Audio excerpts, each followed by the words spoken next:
So welcome to another podcast, the EmpoweRx Revolutionaries. We're so glad that you joined us. Today we have a very special guest, one of our professional partners that works with us in our independent clinician-owned staffing agency community. And so, Libby, can you introduce yourself to the audience and tell us a little bit about your background? Yeah, thanks so much, MK, for having me on. Excited to be here today. My name's Libby Hartnagel. I work for ADP, and I've been here for a little over 2 years. Originally from St. Louis, I'm currently in Dallas and working with people all across the country. I guess just a little bit of background. I've always worked with small business. So at my previous company, I was working with small business. That's really my bread and butter. I love learning from y'all and just kind of getting a better understanding of you amazing people who are just kind of getting off the ground and running. Yeah, wonderful. I know I love meeting other entrepreneurs and small business owners and different networks that I'm in and just learning about all these new things that are happening and changing, different markets. So I think that's got to be really cool part of your job is to meet people from all different verticals in business that are starting out. So that's really cool. Thanks for sharing that. So Libby, tell us something that makes you revolutionary. Yeah, so I would say something that makes me revolutionary, and I'm laughing because before this, MK and I were talking, and she mentioned ballroom dancing. So I'm going a little bit of the other direction. I think something that makes me revolutionary is my passion and drive to help others. I have been a mentor for so many people within my company. I am the oldest child. I have 6 younger siblings, so yeah, just, being a leader, I love helping others. And so that's always been something that I think people know about me. Awesome. Thanks for sharing that. So let's dive in. So, ADP, my goodness, has been around forever. I know in my career, over 20 something years, I've always encountered ADP in some capacity, working in the salon industry or even working in recruiting. The ADP always comes up because it has such a robust service offering that really can touch a lot of different areas. So tell us a little bit about ADP as a company and some of the services that they provide that can really benefit small business owners. Yeah, absolutely. So ADP, and just like you said it, I think a lot of people hear our name and they think of these larger companies that use us for payroll and HR and a whole lot of the services that we offer, including even things like retirement and insurance. Where I sit in this is dealing with groups that are under 50 employees. And on average, I actually just saw the statistic. I typically am dealing with groups that are between 1 and 2 employees. What we help a lot with further than just payroll, and to a lot of you, I'm sure you hear the word payroll and don't even really know what that means.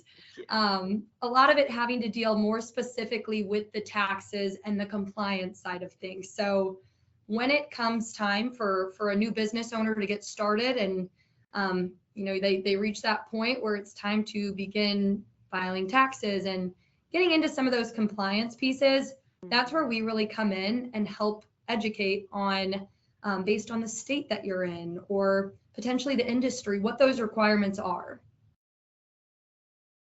That's wonderful because I know that's a big fear factor for a lot of people. And it's a really big focus for EmpoweRx and our clinician entrepreneurship program to really start to educate and give resources to people to take the fear out of starting a small business and specifically in relationship to tax compliance, understanding foreign entities and those types of pieces. So that's wonderful that that's such a focus for you and you kind of where you're kind of sitting as far as those small business owners that are, 1 or 2 employees, because that's really where we're at as a company. So that's such a great fit.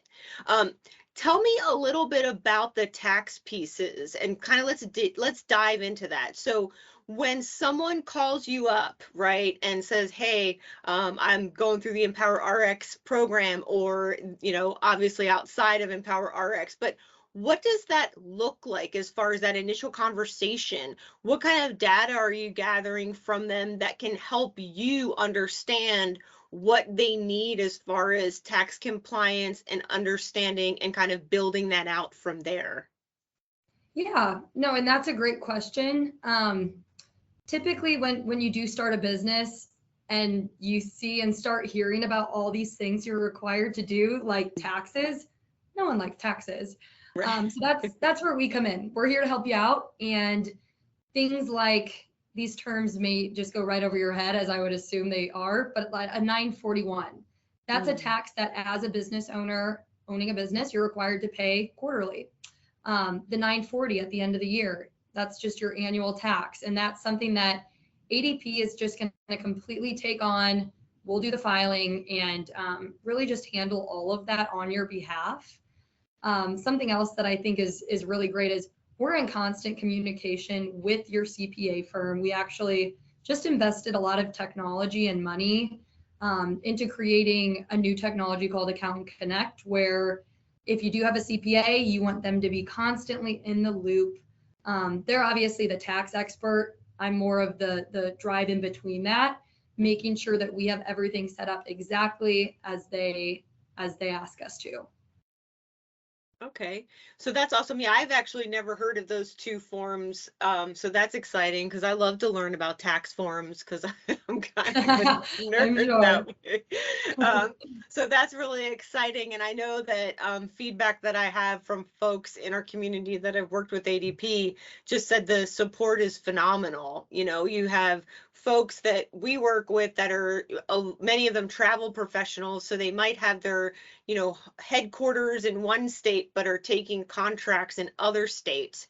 And so there's a lot of different moving parts when you're looking at being compliant, not only on a federal level, but also on a state level. So can you tell me a little bit about that process as it relates to working with you, Libby, and, potentially your team as far as setting those things up, or when do folks need to tell you things like that? And what does that communication look like?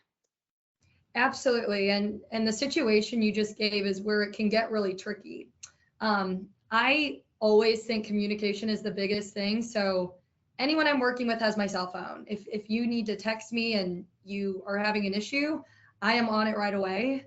Kind of going back though to where, let's say you do open up your business in, we'll call it Illinois, and you're opening up another location, or maybe you're just not even opening up another location, but you're working in, say, Texas.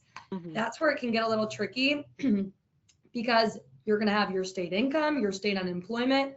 A lot of people that are new to this don't have an idea of exactly which one they're going to be needing, that unemployment insurance versus a state income ID. There's a whole lot that goes into it. So that's where I come in, and you have a whole level of support even just beyond me. There's a service team dedicated specifically to our clients that have partners like y'all at EmpoweRx. So just making sure that there's an open communication. I'm easy to talk to, and educating everyone on those state requirements, especially when it's changing so frequently. Yeah, absolutely. That's great to know. So kind of digging into some of these kind of, you mentioned, unemployment insurance and different things like that. I know a lot of folks ask us about those pieces, how much insurance do they need? What types of insurance do they need? And like the foundation of our program, really kind of just gives a foundation of course, you need as a medical professional, personal liability insurance, with specific limits on it. We go over all of those things. But tell me a little bit about the resources that you have for small business owners to explore other types of insurances that they might want to consider getting depending on their size or the scope of their work. And then a little bit about like, do the folks include health insurance in their payroll, and kind of how do those things translate as far as operating expenses and recommendations from you and your team for small businesses? Yeah, no, that's a wonderful question. And I think that's something that really sets ADP apart from any other payroll company is we do all of that. So deductions when it comes to insurance. And even beyond that, I know several clients of yours, MK, I've helped to talk about retirement plans and how that can really help on a tax savings perspective. But looking at the insurance, for example, that's a discussion that I love to have with y'all CPAs too, just going about that in the most strategic way that we can. Things like an HSA or an FSA, that's where it gets kind of fun to see exactly how we can go about finding the best tax savings. And just touching on that too. So since we do work with the IRS and all these different state jurisdictions, I know in Texas, it's the Texas Workforce Commission. I've developed relationships with a lot of those people. So when it comes time to get those IDs and getting the unemployment insurance set up, it's usually a much more streamlined direction just because I have those contacts in all those states. Right. Yeah, I know that you have to literally set up accounts in each of those states. So I know that that's a big thing that I was really glad to hear that you and your team really support our people with, because that could certainly be really daunting. So thank you for that. Could you talk about how often, you mentioned it a little bit with some of those components as far as quarterly, but how often do you recommend, or working with, the CPAs that you're working with, that small business owners would need to file taxes? The quarterly estimated payments, are they a good idea? Or do you really take that on an individual basis, or are there just kind of standard pros and cons that you talk about out of the gate so folks can make a decision? So it'll be standard that we would have those taken out and filed quarterly. What's Okay. nice though is you don't have to do a thing. We're of course sending you email notifications in our technology within the portal. You can go and actually track it to the most detailed point. So we're keeping you updated with how that's going, but we take care of filing on a quarterly basis. That's the 941, and then the annual filing, that's at the end of the year, the 940. We're doing all that for you. Gotcha. Okay, so that's kind of just a built-in structure. And the reason that I was curious about that is, we're dealing a lot with startups, right? Folks come into our program, they get started with their LLC. We encourage and recommend a single member LLC entity with a tax election of S Corp, where then the rule would be to pay yourself a reasonable salary. And so when you're dealing with a startup that might not have a robust amount of revenue in the first 6, 9, maybe even 12 months, what does that look like from a payroll perspective? Would you coach those folks to kind of hold off? Would you put together a strategic plan where they kind of have a non-biweekly salary set up or something like that? Like, is there ways that you handle those specific types of situations that would help our audience understand that? Yeah, that's a good question. I think in that situation, my recommendation would just be to say, hey, let's start off with maybe just one payroll once a month. It could even be once a quarter. And we see how that goes. Give it time.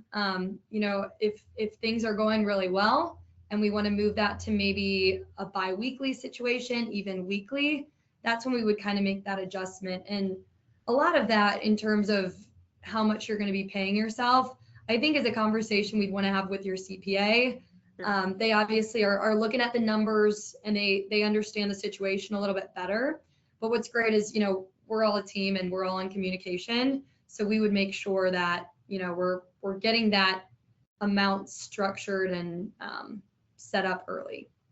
Gotcha. And so there is flexibility there. And I think that's where a lot of people think, like, I'm going to start payroll and it has to be biweekly, and then it's kind of like this rigid structure, but there's actually a lot of fluidness to it, especially in the beginning as you grow and start to earn revenue. So thanks so much for sharing that. Yeah, that's awesome. That was really well said. So I appreciate that.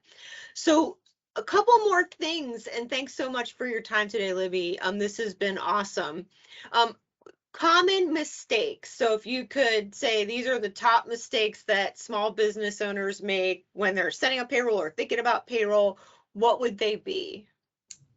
That is a good question. There's always a lot of mistakes when we're getting into this whole world of entrepreneurship and starting a business. Yes. I would say one of the most common, I think, is jumping in without help. I meet with clients who regret not coming to us sooner, and they didn't realize, just as an example, something that you're required to do if you do have one other employee. So, a situation where there's two people on the payroll, there's something called new hire reporting, which before working at ADP, I had no idea that was even a thing. Mm-hmm. And it's a $500 fine if you get caught. Oof. So just the little things like that where people have gotten in trouble.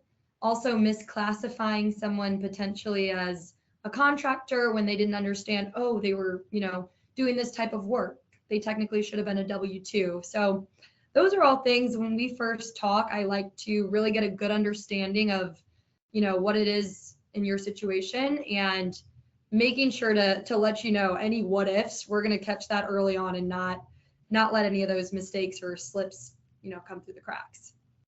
Perfect. Awesome. So I would love for you to share with the audience why they should choose you and ADP over your competitors. Yeah, I think the biggest thing is just having a point of contact.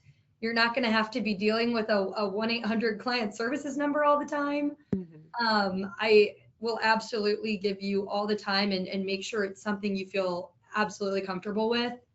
I think I also feel so confident in ADP and how I've been treated at the company and the service level that I get just as an employee for ADP. So I have all the confidence in the world. We pay 1 in 5 Americans. I always feel like it's kind of corny throwing out those statistics, but we do. So we do a good job at what we do.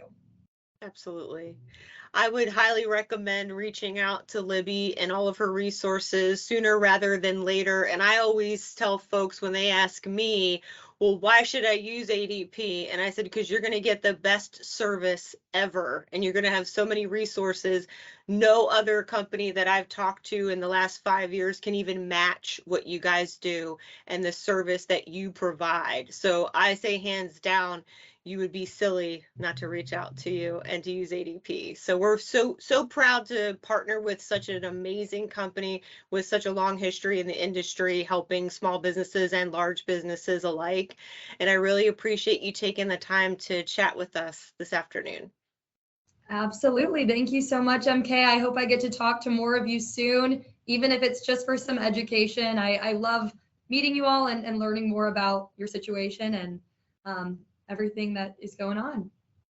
Awesome. We'll have Libby's contact information below, and it's on our website. And thanks for tuning in today.